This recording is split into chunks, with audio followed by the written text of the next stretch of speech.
I want to quickly explain to you how to buy a domain name. And we're going to talk about how to register a domain name registration, everything you need to understand about the whole process. So here's an overview I want you to really pay attention to. So what you need to know about domain names is really boils down to your objective. And the thing is that if you want to start a blog or a new business online, you'll need to register a domain name, that's for sure. And the name of your website actually is your domain name. So getting the right domain name for your needs might sound too technical at first, but listen, what I want to show you into this conversation is that the process is pretty simple. This domain registration guide will tell you what you need to know about domain name extensions, how to choose the right one for your needs, and the steps you'll need to take to check if the domain name is available and to register your domain. And some of the extensions referenced in this video are unavailable to register or transfer into maybe Namecheap or MailChimp or GoDaddy. But the thing is that you need to understand that the possibilities are endless. It's up to you to really find a clear idea about what you need. So what is a domain name? Let's have a conversation about that. The thing is, every website on the internet has an IP address, and these addresses point to a website's location. Think of them like GPS coordinates. So the IP address, which is generally a set of numbers, usually resembles something like this. We're just going to put this on the screen: 216.207.61137. This is just a random number though. And unfortunately, trying to remember all of those numbers in order to navigate to a website can be challenging. That's where domain names step in and lend a hand. So a structure called the domain name system translates those IP addresses into names that are hopefully simple to remember. And those names are called domain names. So your website's domain is what people enter into the address bar on their browsers to point it towards your website. So in its simplest terms, if an IP address is your website's GPS coordinates, the domain is its street address. So some examples are johndoe.com and google.com. So basically, when someone types a domain into a browser, it gets routed to a DNS server. That server translates the name to figure out which IP address it points to. Then it actually grabs the data and it really serves the result to the user. Welcome back to the show, boss. I really appreciate having you here, and we're going to have a wonderful conversation today.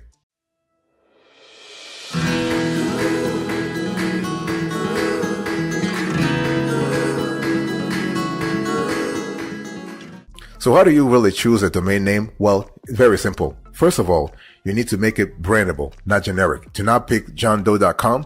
You want to pick a name that really is closely aligned with your brand, with your mission, with your purpose, but it has to be unique, okay? It's all about you trying to differentiate yourself. This is very important. Differentiate yourself, because especially if you are going to go for let's say something commercial, then you really want to establish yourself and within a very competitive sector here. So make it brandable. Make it sound like a brand. Very important. Creative, memorable domain names are always better than generic ones. After all, your domain is how people will find, remember, and spread the word about your business on the internet. It's much better to have something that aligns with your brand instead of a domain name that is made up of a bunch of general keywords. Okay, so very important. That's number one. The second thing you want to do here is you got to choose the right domain extension. So when picking the extension or TLD for your domain name, .com is still the best choice unless you have a reason to choose something else. While Google confirms that your choice of TLD will not impact rankings, it does affect consumer perception. Many people view other TLDs as less trustworthy. That said, .net or .org extensions are not uncommon, so they can be good secondary options if you find the perfect name and the coveted .com is not available. But if you do decide to go with an extension other than .com, make sure you take a look at what type of websites is currently on the .com extension. Someone is bound to go there accidentally while looking for your brand. If the sites hold fishy, let's say, or offensive content, you might want to steer clear of that name altogether. So this is really important because you do not want to have a bad reputation by association. And this happens all the time on the internet. So you do not want to have bad reputation by association. So be very careful, do some research, and make sure that you choose the right domain extension, and then you want to make your domain name as brandable as possible.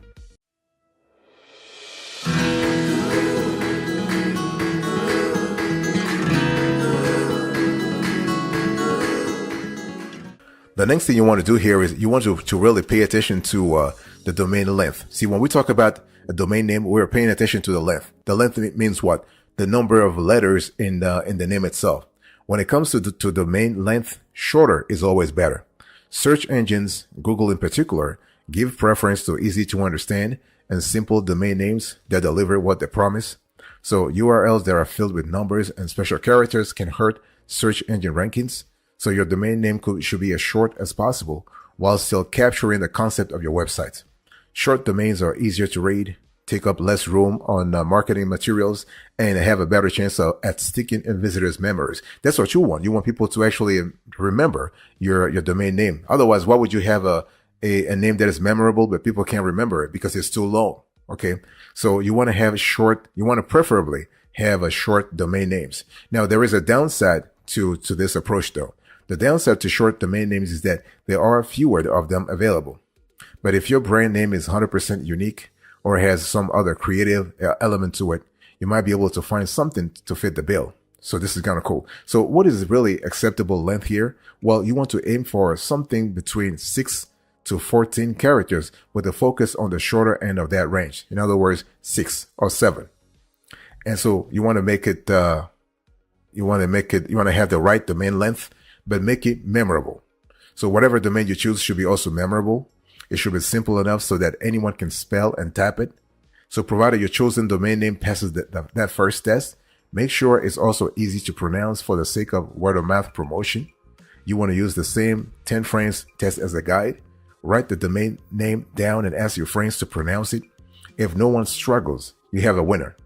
And you want to think about some popular websites like Yahoo, Amazon, Reddit, and Twitter, right? Now, Twitter is now called X, but each of them is short and easy to spell. If you choose poorly, there is a great chance that many of your visitors are going to end up on someone else's website, which you don't want anyway. You do not want to lose traffic simply because you actually have the wrong name, or you don't have the right memorable name. So pay attention to those things.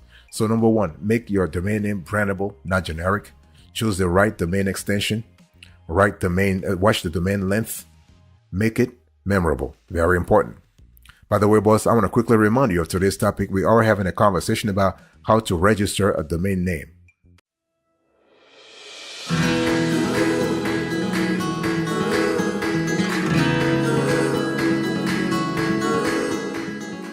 The next thing you want to do here is you want to avoid numbers and hyphens. See, the thing is, imagine asking your 10 friends to spell or pronounce a domain name filled with numbers and dashes. It will never work, right? Because people don't have this sort of memory, this mental ability to remember numbers, but they can remember names. If you choose a domain name with these elements, you are likely going to lose traffic to people who can't remember your domain or effectively tell someone else how to find it. So you don't want to actually go that route. And we probably wouldn't have Facebook today if you had to go to facebook.com to reach the site, right? face-book.com to reach the site. So you need to check for a trademark infringement. The thing is, you need to really steer clear of any legal issues. Both major and minor brands alike take issue with others using their trademarked names. Even if you just made an innocent mistake, the legal hassle involved in a lawsuit and having to rearrange your web presence could be costly. So you can avoid these situations by using a trademark lookup tool before you finalize your choice. And there are a lot of them on the internet. You also need to future-proof your domain name. So domains and websites are long-term investments. That means you should avoid choosing a domain name that includes like a year or the latest trendy catchphrase. Think about where your business or brand might be in 5 or 10 years. You never know. If you provide basic SEO services now, you might end up expanding your offerings as your business grows. So using the words marketing or digital marketing might be better descriptors than SEO services. So in other words, do not limit yourself. Do not cluster yourself in a specific sort of work stream or corner, or category of services. You also want to use a domain name generator. So if you're not the creative type, you can use a domain name generator to help spark some ideas. Simply enter in we want to enter in some words or phrases that will describe your brand or websites. And these tools will give you a list of ideas that you can then check for availability. This is kind of cool. The thing is that those tools are kind of cool because they give you ideas. They help you spark the creativity if you are, or let's say you are not creative on a specific day or just naturally.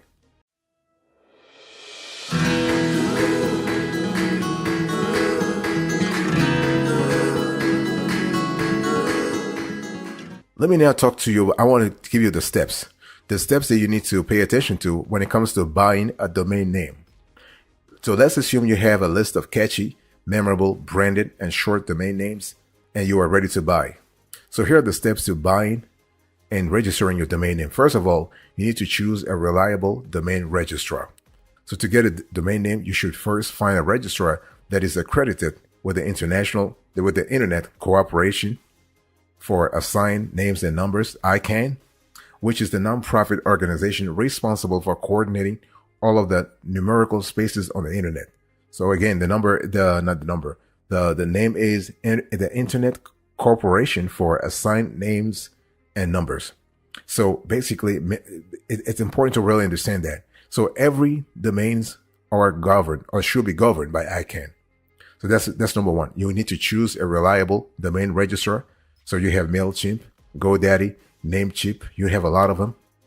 So now you need to find a domain availability checker tool.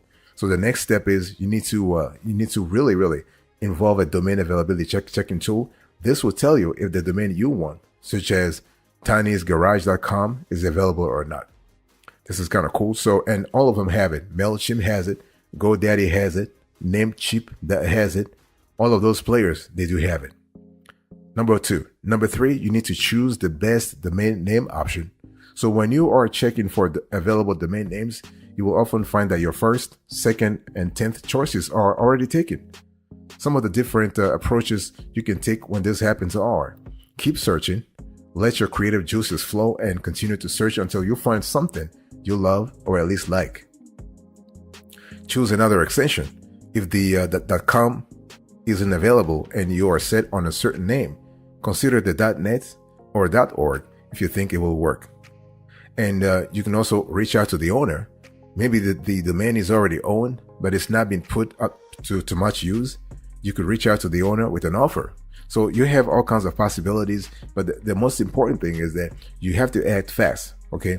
Because the thing is, the names that are available, or the domains or the extensions that are available 5 minutes ago might be actually, might disappear after a while. So be very, very fast here.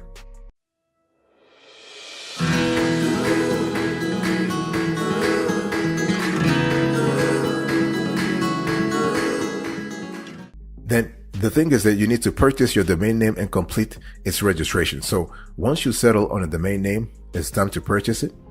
So when you buy from Namecheap, GoDaddy, or MailChimp, for instance, all those players, they'll let you know the annual cost of the domain name as well as any available discounts. Usually they actually will give you like a discount the first year, like a 50% or 90% discount the first year to sort of lure you in. Once you become a customer, they will charge you more the second year.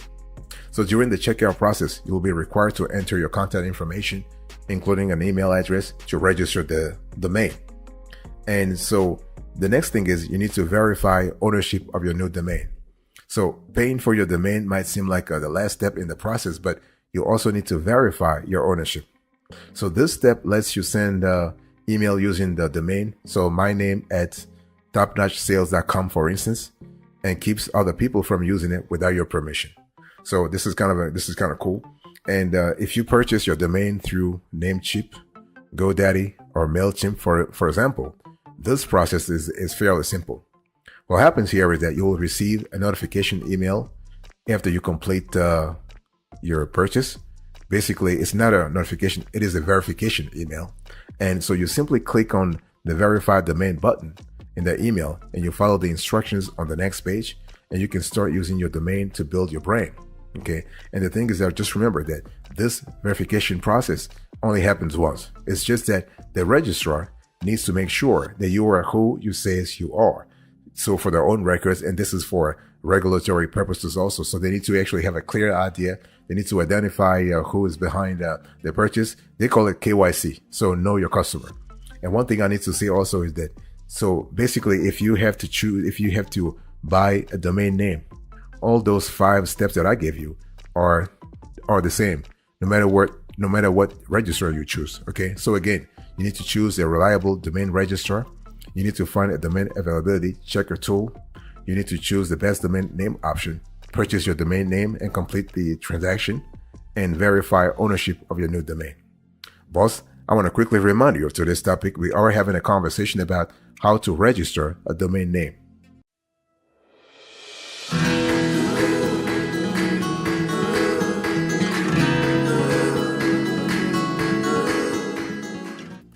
Let's quickly talk about buying a domain from another person. So basically, if the domain name you want is already owned, it might seem available. Assuming you find a name that you simply must have, here are the steps to complete the purchase. Find the owner's contact information. So you need to locate the owner of the domain by looking up their contact information through the Whois directory. If it's not listed, you may be able to contact them basically from information you find on the domain website. And so that's number one. The second thing you want to do here is you need to negotiate a fair price. So once you make a contact, offer a fair price for the domain. If you're not sure about a price, do some research. You can even hire a broker to facilitate the deal on your behalf if you want the domain badly enough. And then you want to complete the sale using escrow. Very important. Do not complete the sale using Bitcoin or sending a payment via PayPal, whatever. No. Or doing a bank transfer or whatever. No. You want to use escrow. Avoid wiring money to a stranger on the internet. It's just a bad idea. Instead, use an escrow service to ensure that both parties are satisfied and your sale is as low risk as possible. This is kind of important. So the thing here is that you need to understand that a domain name registration expires though. It does expire. So when you register your domain name, you will see the registration date as well as the expiration date. Every domain name expires at some point, whether that's in a year, a couple of years, or a decade. You can save time by buying a domain with a longer expiration date. In any case, you will need to manually renew your domain when that expiration date is approaching. So the good news is that you can actually renew your domain name, the domain name registration before it expires, which allows you to keep your domain name. This is especially important if you have a very simple domain name that's highly sought after. Typically, you will receive your first reminder to renew your domain about a month before it expires. If you still do not renew your domain name after receiving that message, you will get another reminder about a week before your domain expires. So if you do not act, you actually lose. You might lose actually that domain. Now, the country you live in may affect in certain cases your domain name, depending on the local regulations. But overall, you can be somewhere in France and still access a domain name .us. The bottom line is it depends on what you are trying to do with the website that you are going to build.